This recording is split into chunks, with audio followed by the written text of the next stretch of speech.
Hello everyone. तो जैसा कि हमने लास्ट एपिसोड में देखा था कि ग्रेवयार्ड स्पिरिट काफ़ी आसानी से डार्क मून डीमन लॉर्ड को ख़त्म कर देती है, जिसके बाद उसकी क्लोन्स वहां आती है तो लिन फेंग उन्हें भी ख़त्म करके डार्क मून डीमन लॉर्ड के चीफ डेसिपल को भी मारने वाला होता है, पर ग्रेवयार्ड स्पिरिट उसे रोक लेती है। ये देख वहाँ खड़े एल्डर्स चौंक जाते हैं।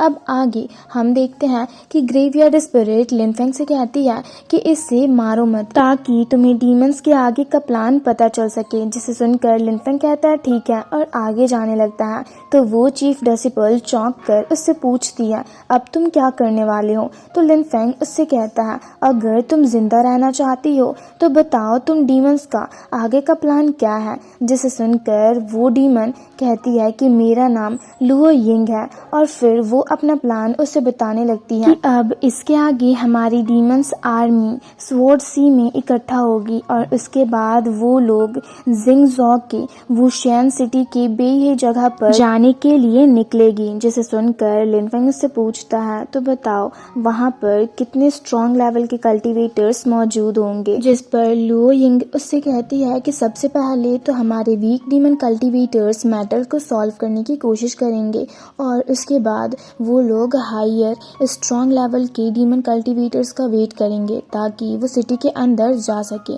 पर अगर वो लोग इसमें फेल हो जाएंगे तो उसके बाद वहाँ पर बहुत ही हाई लेवल के डीमन कल्टीवेटर्स आएंगे जो कि इस मैटर को सॉल्व करेंगे। तो उसके बाद वहाँ पर हाई लेवल के डीमन कल्टीवेटर्स आएंगे जो कि लोगों को खत्म करके सीक्रेट रिलम में जाने की कोशिश करेंगे, जिस पर लिन फेंग उससे पूछता है तो कितने सारे हाई लेवल के डीमन कल्टीवेटर्स आएंगे, जिस पर लुओ यिंग उससे कहती है कि हमारे ट्राइब के ज़्यादा डीमन कल्टीवेटर्स तो वहाँ पर मौजूद नहीं होंगे, पर बड़े आइलैंड्स के बहुत सारे हाई लेवल के डीमन कल्टीवेटर्स वहाँ पर आएंगे जिनके पास ऑलरेडी हाई लेवल की कॉम्बैट पावर मौजूद होगी। जिस पर लिन फेंग उससे कहता है कि अच्छा हुआ तुम्हारे डीमन क्लान में हमारे ट्रू गॉड जैसा कोई भी स्ट्रॉन्ग कल्टीवेटर मौजूद नहीं है। और ये कहकर लिन फेंग उससे गुस्से से देखने लगता है तो लुओ यिंग डर कर उससे माफ़ी मांगते हुए कहती है कि प्लीज़ मुझे माफ़ कर दीजिए क्योंकि मैंने कभी भी ह्यूमंस को चोट पहुंचाने का नहीं सोचा है।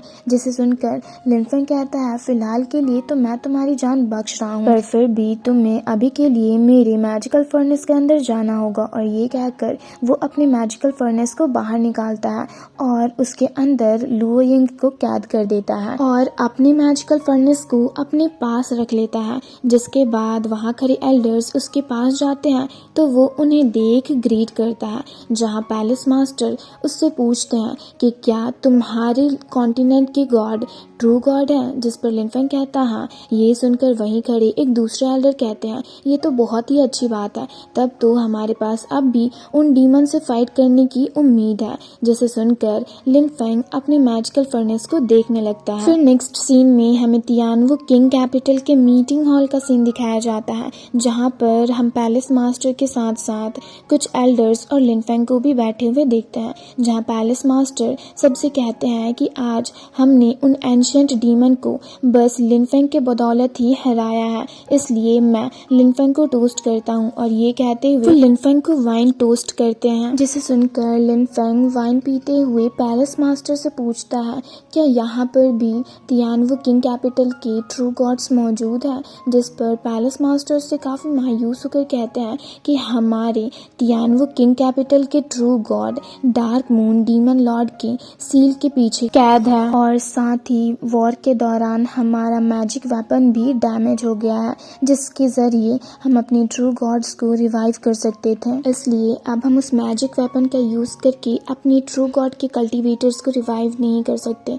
और आज अगर लिन फेंग तुम नहीं होते तो हमारा तियानवु किंग कैपिटल कब का डिस्ट्रॉय हो चुका होता। जिस पर लिन फेंग उन्हें ग्रीट करते हुए कहता है आप ऐसा मत कहिए, ये तो मेरा फर्ज था और वैसे भी लोगों को बचाना मेरा कर्तव्य है। और फिर वो उन्हें थंडर ट्रिब्यूशन लिक्विड के कुछ बॉटल्स दिखाते हुए कहता है कि मेरे पास अभी इनके कुछ बॉटल्स मौजूद हैं जो कि आप सबको एक्स्ट्रा ऑर्डिनरी रिलम में एंटर करने में मदद कर सकती है। और ये कहकर वो उन बॉटल्स को पैलेस मास्टर और एक एल्डर को देता है, जिसे देख वो लोग काफ़ी हैरान होते हैं और लिनफेंग को उसके लिए थैंक्स कहते हैं। जिस पर लिनफेंग उनसे कहता है आप लोगों को पोलाइट होने की कोई ज़रूरत नहीं है और हाँ, आप लोग कुछ देर और इंतज़ार कीजिए, जिसके बाद मैं और भी डिवाइन मैजिक वेपन्स को रिफाइन करके यहाँ के एल्डर्स को दूंगा, जो कि आप सबको उन एंशिएंट डीमंस को हराने में मदद कर सकता है। जिसे सुनकर पैलेस मास्टर चौंक कर कहते हैं पर मैजिक वेपन को रिफाइन करना तो बहुत ही ज़्यादा मुश्किल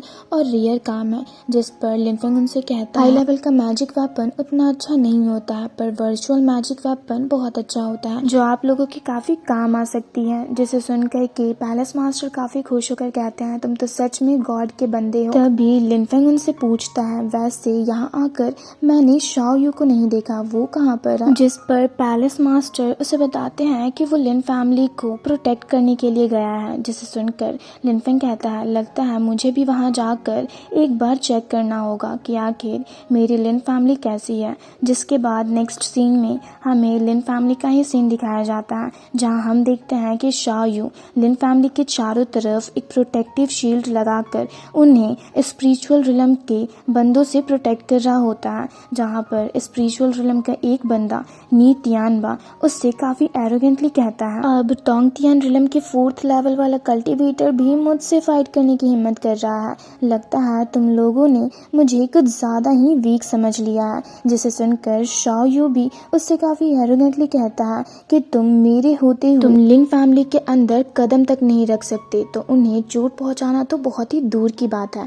और ये कहकर वो गुस्से से अपने बहुत सारे क्लोन्स को क्रिएट करता है और उनके जरिए नी तियानबा पर काफ़ी पावरफुली अटैक कर देता है।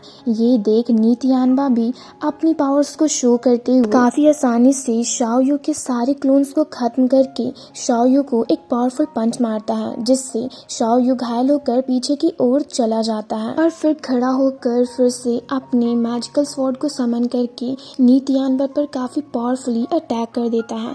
ये देख नी तियानबा भी अपनी पावर्स के जरिए एक फायर मैजिक बॉल को क्रिएट करते हुए कहता है कि आज तो मुझे कोई नहीं रोक सकता। और ये कहकर वो भी शाओ यू पर काफ़ी पावरफुली अटैक कर देता है, जिसे शाओ यू अपने स्वॉर्ड के जरिए रोक नहीं पाता और घायल होकर दूर जा गिरता है। ये देख लिन फैमिली के एल्डर्स शाओ यू को लेकर काफ़ी ज़्यादा परेशान होने लगते हैं, पर तभी नी तियानबा शाओ यू का गला पकड़ के कहता है कि जियानगू के जीनियस में बस इतनी ही एबिलिटी है। और फिर ये कहकर वो अपने बंदों से कहता है तुम लोग खड़ा होकर मेरा मुंह क्या देख रहे हो, जाओ और लिन जियान और लिन जन नान को पकड़ कर ले आओ। जिसे सुनकर उसके बंदे कहते हैं ठीक है, और लिन जियान और लिन जन नान को पकड़ने के लिए निकल जाते हैं। ये देख शाओ यू नी तियानबा से गुस्से से कहता है तुम्हारी इतनी हिम्मत कि तुम लिन फैमिली के हेड को पकड़ने की कोशिश करो। जिस पर नी तियानबा उससे काफ़ी एरोगेंटली कहता है कि तुम अपनी इस एनर्जी को बचा कर रखो